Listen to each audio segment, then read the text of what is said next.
Couple things. My name is Jerry Latan. I'm the owner of Sarasota Specialty Pharmacy. I've owned it for about 7 years. And we've been having these seminars, as I mentioned, monthly for the last 7 years, covering the whole gamut of wellness issues. And all of the practitioners that I ask to speak always come at it from a non-pharmaceutical angle, which is something I love, even though I'm a pharmacist. I think it has its place, but I really believe that most of what ails us are lifestyle choices, poor lifestyle choices, I might add. So with that, I'd like to also remind you to silence your cell phones, if you would. And again, as I mentioned, I'm very excited to have Dr. Watts here tonight. He has over 35 years of experience in the medical profession. He was a surgeon, family medicine, and gynecology. But the exciting thing is, for the last 10 years, he's been practicing integrative medicine and holds a degree in nutritional and metabolic medicine. He's one of the few physicians, frankly, that I've seen continuing their education beyond medical school, and I applaud him for that. He's a fellow in anti-aging, regenerative, and functional medicine, and he is board certified by the American Board of Anti-Aging and Regenerative Medicine and the American. Please welcome Dr. Dan Watts. Well, thanks for showing up tonight. It's a little chilly out there, huh? Having to put a jacket on and everything, but then everybody gets to wear their bright wools and everything's kind of fun out here. And I want to agree with Jerry. It's been a pleasure working with him throughout the years too. So he's a very personalized service. If you don't know about this pharmacy, it's fantastic. These are students, so he's teaching students, some new guys working here for him, so it's great. And then I'm accompanied by some of my staff right back there. That's Elena in the back, and then Celeste right there, some of the friendliest people that you'd ever know that work in my office. And so thank you for coming out tonight. So we're going to be talking about why you can't lose weight, and we're going to go over the answer. Now, a little bit of a problem. I am not a weight loss doctor. Okay, that may sound a little odd, but I am a health doctor. I help people get healthy, stay healthy, live healthier and longer lives. So the thing that I do is not truthfully weight loss. Now, we have a weight loss clinic at our facility. We've helped hundreds of people, hundreds of men and women, lose weight, stay healthy and happy. But I got on this about probably maybe 30 years ago or so. I started watching for a long time my patients, other people's patients that would get on a weight loss program. Maybe they get on a diet, get on some kind of shots, or some kind of things that they'd get in the mail, or maybe some pills that they'd get on, and they would lose weight. Usually they'd get down maybe even close to their weight loss, and I'd watch them. They didn't look good. They didn't feel good. They stayed hungry. They didn't do well, you know? Looked kind of gaunt, kind of like maybe they had people go up, well, you've lost weight, but you don't look too good. I'd watch the same type of person maybe at the same time over the years, and I'd see these people go on a health program. These people were eating good, they were exercising, they were getting their hormones in balance, they were taking good nutrition, they were losing weight, they were feeling great. They didn't get hungry, they looked fantastic, and by the time they got their weight down, they would just stay there. The other people, guess what? They would get down to the weight and something would flip on, and we're going to talk about that tonight, what clicks on, and all of a sudden they'd be back up and sometimes over the weight that they started. It got frustrating. It seemed frustrating, okay? You get in a weight loss program, maybe you lose weight for a short while, then you gain. You get in a health program, you lose weight and it stays there. So I started sitting there thinking, let's get a health program that gets people down. Its object is to get people down in their weight, but yet get them feeling better, looking better, living longer. Okay, so I started looking into that as a premise for weight loss, and I found it works fantastic. So as I said, we've been doing this for years, okay, putting people in a weight loss program. It's really a health program, okay, and getting people to really, straighten out. It would sound so simple, right? Maybe exercise more and eat less. Anybody's ever tried that and been frustrated with that, they can tell you it can be very frustrating. And there's a third thing. And if you don't have this third thing, it's as hard as trying to stop a freight train with your finger to lose weight and keep it down. And that is metabolism. If your metabolic rate or your metabolism is off, and by the way, as we get older, all of ours slows down, okay? You remember when you were 20, 15, 20 years old, you could do about what you want to, eat what you want to. I know I could. I remember eating 10 peanut butter sandwiches, 3 bowls of ice cream before dinner, after I'd come home for wrestling practice. But my energy level was sky high back then. You know, I didn't have any metabolic problems. As I got older, I started seeing that. So we're going to look at tonight, how can we lose weight? How can we get on a health program? What can we do? And then we're going to go over the answer. Now you're going to see here 5 patients that we're going to look at tonight. I will show pictures of some of them. So if you know them, they have okayed that I can show them. You know, they said, yeah, if this can be helpful to people, let them see this. So they've okayed me going over their case studies, if you want to say, or what they went through. And sometimes you'll see things that you may have seen yourself. So we'll kind of take a look at it, and I kind of want to have some fun with this. You know, might as well, you know, if we spent time coming out at night, we're going to spend an hour over here with Jerry and you guys, and we're going to have some fun with this, Jerry. So we're going to talk about our weight loss program tonight. So we're going to look at the problem, and as I said, I think it's metabolic imbalances, okay, because most people know what to do. Nutritional deficiencies, hormone stress, okay, neurotransmitters, which some of y'all might know, we'll look into that, inflammation, toxins, and then we're not going to get out of a health program without talking about some exercise and good diet. Is that about what they talked about in this thing? Okay, this show, because I haven't read that. That'd be interesting. I'd like to see that. So did you know early men had a weight problem? Did anybody know that? It wasn't being too fat. Too skinny. Okay. He had trouble eating. Look what he had to eat. Plants, fish, nuts, berries, my goodness. And he was eating bark off trees. Serious. Okay, and roots and things like this. So getting enough nutrition to be able to last through the long winters, we developed in our bodies this kind of thing that acts to stress. And as soon as it adds to stress, what does our body do? It does what it had to do to survive for hundreds of thousands of years. It slows the metabolism down. So whenever it senses starvation, our bodies slow down. And we're going to see how that hurts us in just a few minutes. If you look back in my area of the country, which was in East Tennessee or even almost anywhere about 150 years ago, you'll see things such as this were not uncommon. Our recent ancestors did a lot of labor. They ate food that was close to its source. The sugar was very rare. At that time, about 2 pounds of sugar per person per year. 2 pounds of sugar per person per year. And food was grown without, there wasn't GMOs or organic, you know, it was all organic, okay? So some things, but this was not uncommon. And these people had a weight problem too, didn't they? Getting enough food to feed the family for the year, okay? And to be able to do that. So a lot of people had a lot of kids, especially boys. They wanted the boys to get out in the fields and get some food so they could feed everybody. That sounds a little odd though, if you think about it. Having a whole bunch. So you don't have to believe in evolution to see a kick in this. So what happened? And it's probably no coincidence that this guy is holding on to this thing here. What is that right there? Huh? A big gulp? How much is a big gulp? How many ounces? 32. Huh? 32. 32? Somebody said 64. It couldn't be possibly 6. That'd kill you, wouldn't it? And that's probably a Pepsi. Who knows what. But anyway, it's funny because they did a test, and this was conducted over thousands of people, and they said just do one thing. Drink a 12-ounce Pepsi.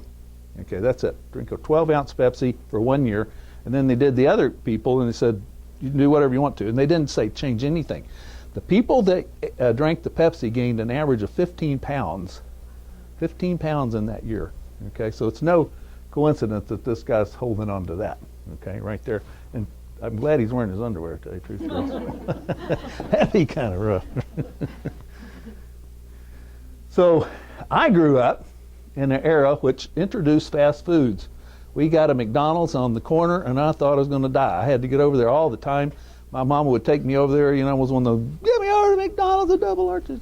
And I would go over with my brother, and we would get there, it was like 12 cents to get a hamburger, and 12 cents for your Coke, and 12 cents for your French fries. It wasn't a big, you know, biggie fries back then, it was a little bitty thing. And we just thought it's heaven. I said, man, when I get my money and I, you know, get a car, I'm going to come over here every day and eat. And then a guy actually tried that. Did anybody ever see Super Size Me? How many saw that? One here. How many? Raise your hand. A lot of people. That is actually kind of funny. You know, I mean, it's kind of bad, dark humor. But the guy tried, those that haven't seen it, it'd be good to watch. This guy actually ate McDonald's for 1 month. And he started off very healthy. He was had a vegetarian his wife was vegetarian, started eating, and he was almost, his doctor was trying to just beg him on the film, is begging him, and this is true to life, said he was going to probably kill himself if he kept eating all like he was doing. And that was, he was eating hamburgers and stuff like I was thinking about doing all the time.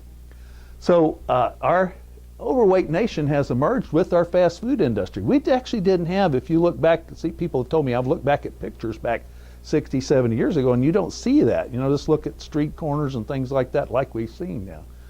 And along with that, we're seeing an increase in diabetes, hypertension, high cholesterol, a lot of disease processes that are being caused by just this. And right now, being overweight is one of the biggest problems. When I started doing these seminars, it was like 60%, it then went to 65, and now it's 70%, and about 30% in the obese range, what we call. So it's gotten to be a problem now reaching our kids. And these kind of conditions right here, even diabetes and high cholesterol is reaching our kids, okay? And now trans fat, sugar, hydrogenated fat, salt, all these things, now sugar's gone up from 2 pounds at somewhere near 150. If you get into the south, that, you know, belt of the south, it's around 300 pounds per year. So some people are drinking Cokes all the time, okay? Trans fat and hydrogenated fat are not even real food. So we've actually making things. The reason that they make them is to make them as a preservative and things. If you look at an Entenmann's donut or something like that in the store, you'll see it doesn't have an expiration date on it. You have to wonder about some bugs and mold doesn't want to eat.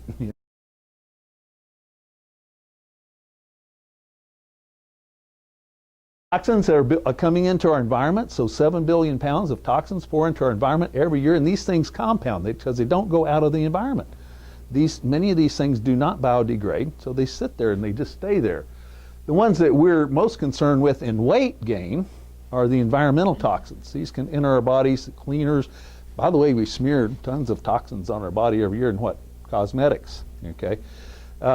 Cleaners, pesticides, herbicides, things like that. And I'm seeing patients in my office almost daily that are coming in that are burdened by toxins, you know, different things that they've gotten in touch with sometimes a long time ago. And they'll tell me, oh yeah, my grandmother had that, my mother had that, and my sisters had that. And you're talking about cancers, you know, things like this. And so one of the biggest problems, and the thing we're going to talk about tonight, is how does it affect weight? How does it affect our weight, but also our health?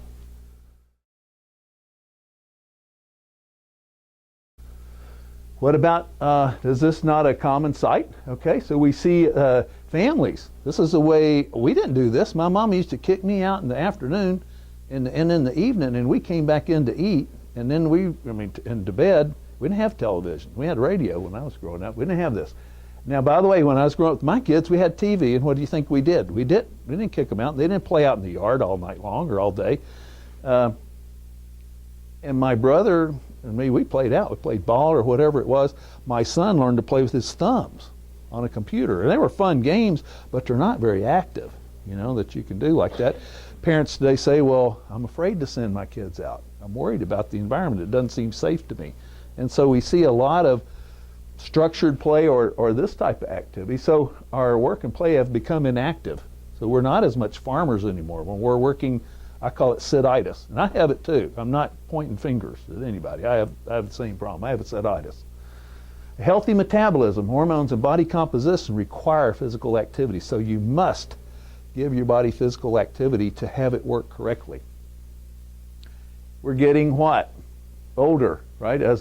Even a society, we're getting older. So this type picture right here is not unusual. What happens to our body when it starts getting older? It's the same as a car or houses. What happens to them? What happens to a car? Huh? Rusts? Okay, rusts?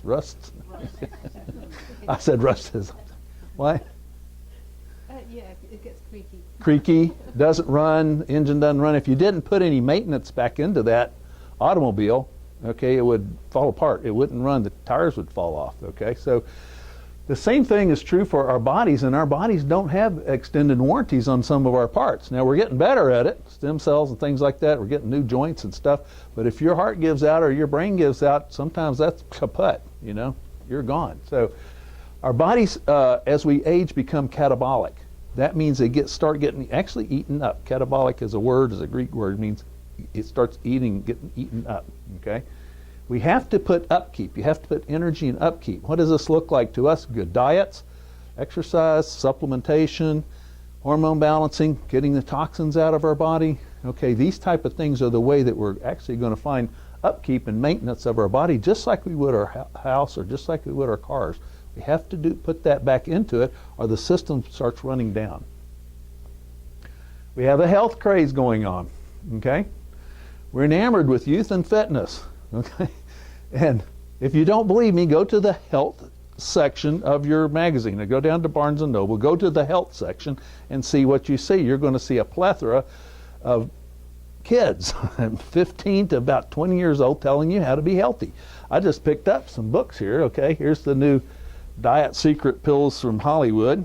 Okay, all the guys are about 20 years old. Here's about a 20-year-old telling me how to drop 15 pounds. Here's somebody telling me how to get my tummy fit, and I hate that guy right there, just to tell you the truth.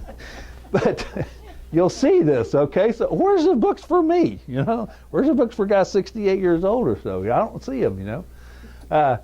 So our diets are now a national pastime, and many of these diets, many of the things that we're running into are not exactly good for us, okay?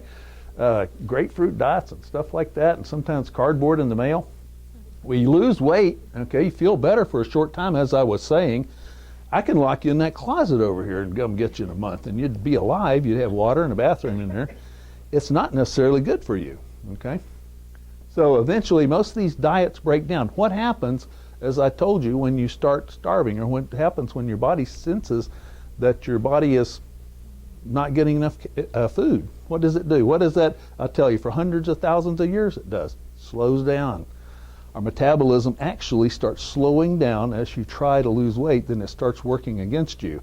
It actually starts eating up the muscle and the bone, and it starts forcing your food back into fat. You actually get fatter and lose your muscle, so it becomes more catabolic when you do that. So your body senses starvation and starts storing more fat. So which diets work? Any of them? All of them? All of these work, okay? These are all diets, and then there's nothing wrong with some of them, really.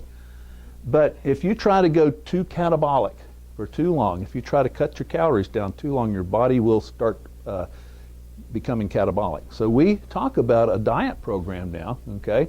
Let's look at a diet program. Listen, I've had people that argue with me and tell me it doesn't work, but we've had hundreds of patients come through. What the lady came through today, she lost 7 and 8 and 10. I don't know what it is. I don't know how much. She said she's going to get a new car. Grandmother, well, she has a big incentive. Grandmother promised her a new car if she loses 50 pounds. And she's in about 6 weeks, I guess, lost 40. So she's almost to get her a new car. That's a pretty good incentive. Okay. Yeah. Yeah, I know. Well, that's remarkable, to tell you the truth. That is remarkable. And she's like strong as she can be. Strong as she can be. So we look at a body we look at a program now that's just going to trim the fat off the body. Okay, let's just trim the fat off. Let's leave us looking great, feeling good, healthy, and just reduce the fat. Okay, so we're going to look and see how can that be done. One of the keys is hormone balancing. Okay, and I'm going to use the word natural hormones because if you use synthetic things that aren't chemicals that aren't meant for us, they will not do that. They will actually sometimes make you gain fluid weight, become bloaty feeling, even gain weight. Okay, so we want to talk about natural bioidentical hormones, things that are actually good for us, molecules that our body recognizes being normal for us. Okay, so we look at natural hormone balancing as the key to weight management. So and for staying healthy for long periods of time. When you have hormone imbalances, you will usually gain weight, and it starts around the middle and the hips and stuff. And this is both for men and women. Now women gain a little bit more because of just the tendency to gain more around the hips and that, and men get the beer belly look. Okay, I know I've gotten the beer belly look before. Okay, in fact, almost got it again this holiday. I tell you, I'm not one to sit up here and point fingers tonight. I'm not, and you will not see me doing that. Wait another month and I might. Okay. So hormones act as they're interconnected. They act together in concert. And there's like a concert, and each of these are like little instruments in the concert. And so they all must be working. And you probably think, well, hormones, that's estrogen, and that's progesterone, that's testosterone. There's thousands of hormones, thousands. There's 200 brain hormones that we know of, and I bet you more since I've gotten talking on it, okay? So there's more and more hormones, so thousands of hormones. There's adrenal hormones, there's brain hormones, pituitary hormones, there's hormones in your fat tissues, there's pancreatic hormones, hormones in the adrenal gland. Did I say thyroid? I think it's a thyroid. In the ovaries and in the testes of men, there's hormones all over our body, and these hormones interconnect, and they kind of work like a concert, so they're constantly talking with each other to keep our bodies healthy. If these go out of line, then our bodies become unhealthy, okay? And that is one of the main reasons that we have problems losing weight and cannot maintain it once we start getting older. That's one of the reasons that our body starts slowing down, is that our hormones start slowing down. And I know I've proved it to myself, okay?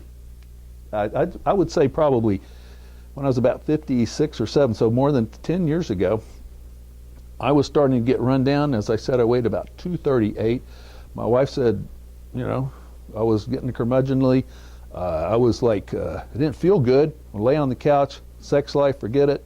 You know, I mean, it was bad, you know? And I started getting my hormones back in check back then, okay? Feel better today than I did 10, 11 years ago. And that's remarkable, I mean, for anybody to do that. So I've proven it myself, and then of course we've seen it on lots and lots of patients. So I'm a zealot, I guess I should say, on this type thing, because I've seen it so many times work in this manner. But for a thing here, it's to lose weight, to be able to lose weight, and to lose it, you know, efficiently and more easily, and where your body can stay in good shape. Well, a lot of these hormones, these thousands of hormones, a lot of these are kind of known to us: the thyroid, the estrogen, progesterone, testosterone, cortisone, insulin, okay, growth hormone. Most of these hormones go down as you get older. Cortisone and insulin go up, which is not good. Some people call cortisone the death hormone and insulin the fat hormone. So the fat hormone and the death hormone go up, and all the other good maintenance hormones fall down. It's not a good way to go. We're going to look and see what does that have to do with things. So this is our first patient. This is Jack, and Jack got sent to me by his wife, who came in and she was concerned with him. She said he was not feeling good. He was not. He was kind of like me, I guess, more or less. He just was not the guy he used to be. Sluggish, gained weight. He wasn't exercising. Like I said, I'm showing a picture, so if y'all know him, it's okay. And so he just was feeling bad. I saw Jack in the office. He came in. I said, "Jack, what's wrong?" "I don't know. My wife sent me in." No. I started talking, and he related everything. Okay. Now Jack was seeing a doctor. His cholesterol was up. His blood pressure was up. The doctor said you're going to get diabetes if you keep going like this. He was worried. He thought he's just getting older. He's only 50. He thought he's just getting older, and there wasn't much you could do about it. Okay. So I saw Jack there. Okay. And this is Jack at the time we did. This is Jack about 5 months later. He lost 50 pounds.